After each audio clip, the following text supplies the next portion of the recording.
Hello students, welcome back to CS library.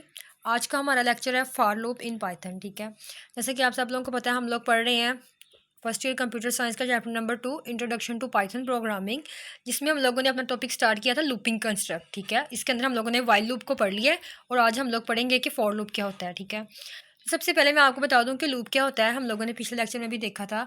Loop क्या होता है कि अगर हम लोग अपने एक्शंस को रिपीट करना चाह रहे हैं ना, किसी भी चीज़ को या किसी एक स्टेटमेंट को किसी स्पेसिफिक नंबर ऑफ टाइम्स के लिए हम लोग रिपीट करना चाह रहे हैं, तो उसके लिए हम लोग लूप को यूज़ करते थे और ये विद इन सेकेंड हमें हम लोग जितने नंबर्स तक चाहें उस स्टेटमेंट को रिपीट करके देते हैं लूप्स। ठीक है, तो वाइल लूप के अंदर हम लोगों ने पढ़ा था कि जब तक हमारी कंडीशन ट्रू नहीं हो जाती उस वक्त तक हमारे एक्शंस को रिपीट करते रहो, लेकिन जैसे ही कंडीशन फॉल्स हो जाएगी तो आपने जो है ना उसको रिपीट करना स्टॉप कर देना है। ठीक है, जब तक कंडीशन ट्रू है आपने हमारी स्टेटमेंट को प्रिंट करते जाना, लेकिन जैसे ही कंडीशन फॉल्स हो जाएगी तो लूप क्या करेगा, स्टॉप कर जाएगा। ठीक है, लेकिन फॉर लूप में क्या होता है, फॉर लूप भी तकरीबन सेम है, बस थोड़ा सा डिफरेंस है।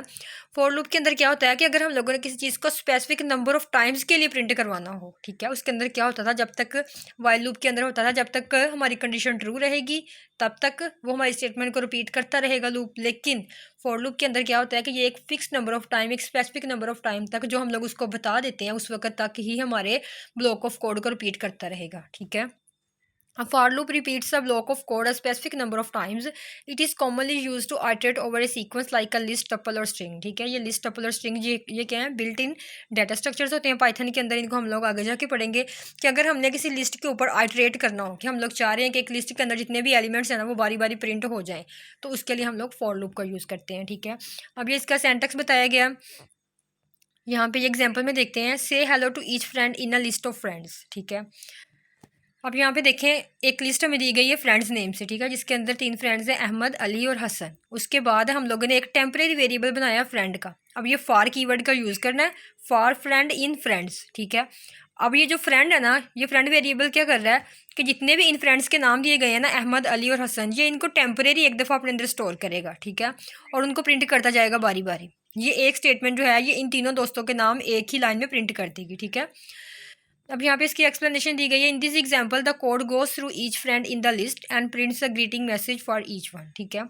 और ये हर एक दोस्त को जो है ना हेलो ग्रीट करता जाएगा। सबसे पहले प्रिंट करेगा हेलो अहमद, फिर हेलो अली एंड फिर हेलो हसन। ठीक है, इस तरह से जो है ना ये इसके ऊपर आइट्रेट करेगा और हर एक फ्रेंड को जो है ना वो ग्रीट करता जाएगा। ठीक है, और फॉर लूप को जो है ना वो बहुत ज़्यादा यूज़ किया जाता है पाइथन के अंदर। ठीक है, और एक और फंक्शन भी होता है जिसके साथ फॉर लूप को यूज़ किया जाता है, उसको बोलते हैं रेंज फंक्शन। ठीक है, रेंज फंक्शन को क्या इसलिए यूज़ किया जाता है कि इसके अंदर अगर हम लोगों ने किसी नंबर्स को जनरेट करवाना हो, मतलब रेंज के अंदर, रेंज फंक्शन के अंदर हम लोग लिख देते हैं कि हमारी इस स्टेटमेंट को वन से लेकर 5 तक या 1 से लेकर 10 तक अगर हम लोगों ने प्रिंट करवाना तो हम लोग उसके अंदर नंबर बता सकते हैं कि यहाँ से लेकर इसको यहाँ तक प्रिंट कर दो। ठीक है, मतलब रेंज फंक्शन क्या करता है, नंबर्स को जनरेट करने के लिए यूज़ होता है। ठीक है, तो ये था बेसिकली फॉर लूप। ठीक है, ये इसका सेंटेक्स यहाँ पे आप लोग देख लें ज़रा ध्यान से, इसका सेंटेक्स याद रखिएगा।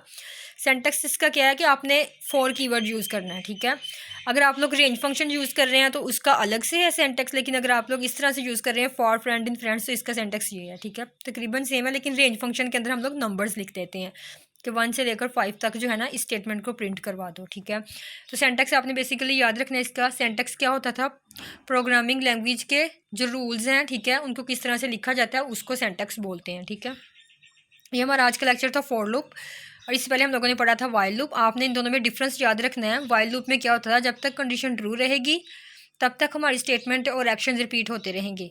जैसे ही कंडीशन फॉल्स हो जाएगी तो जो वाइल लूप है वो क्या करेगा, स्टॉप कर जाएगा, टर्मिनेट हो जाएगा। लेकिन फॉर लूप क्या करता है, एक स्पेसिफिक नंबर ऑफ टाइम्स के लिए, ठीक है, फिक्स नंबर ऑफ टाइम्स के लिए जितना हम लोग उसको बता देते हैं उस वक्त तक रिपीट करता रहता है।